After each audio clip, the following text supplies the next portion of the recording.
Hi guys, this is Callie. Let me see. I grew up in a place where there wasn't a lot of art. And when I first started to go to museums, I remember feeling like, oh my gosh, are they even gonna let me in here? Is this for me? I wanted to make art that people could see, even if they didn't feel like they had time to go into a museum, or maybe they didn't feel welcome in a museum. They can stumble upon it and go, whoa, you know what? I actually really connect with this. So the project known as The Road Home actually started in my own life.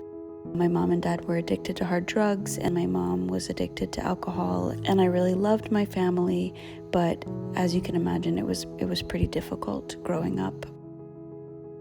Only later in life did I learn that actually what brings people to that really, really dark place where they're living out on the street homeless, or they're addicted to drugs, or they're committing crimes, it's almost always because they have something unhealed in them, because they went through trauma when they were a kid or at some point in their life and they never got what they needed, and they're trying to heal themselves or stop the pain by taking drugs and alcohol. While it gives them a temporary relief, it ultimately destroys their lives. So The Road Home was a project that was about working with people who were addicted to drugs, who were living in homelessness, and trying to bring some creativity, some practices that could help people get in touch with themselves a little bit. When you're out there struggling out on the street, there's not a lot of space to just understand how you're feeling, and understanding how you're feeling and what you're going through is one of the steps that can help people start to heal or to make better choices. I worked with an organization and we did arts workshops with people, we did storytelling workshops, we did singing and manicures and all kinds of stuff. Another piece of the project for me was also about sharing my own story with others, and also to share my belief that people can actually heal. A project like that is meaningful to me because it's coming from my own life, but I also think it's meaningful to the larger national community because we need to think about how we help people who are in those situations.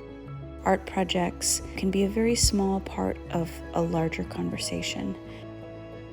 There's a lot of change that has to happen at an emotional level before change can happen at, a legislative level, for example. And so when I think about the ways that art can make change, I think about the ways that art helps us feel our feelings, it helps us think and speak and understand each other and communicate. And I think that in that way, it slowly, little bit at a time, does inspire change. The kinds of changes that I want to inspire always have to do with people trying to understand each other better and have empathy for each other and take care of each other and believe in possibility.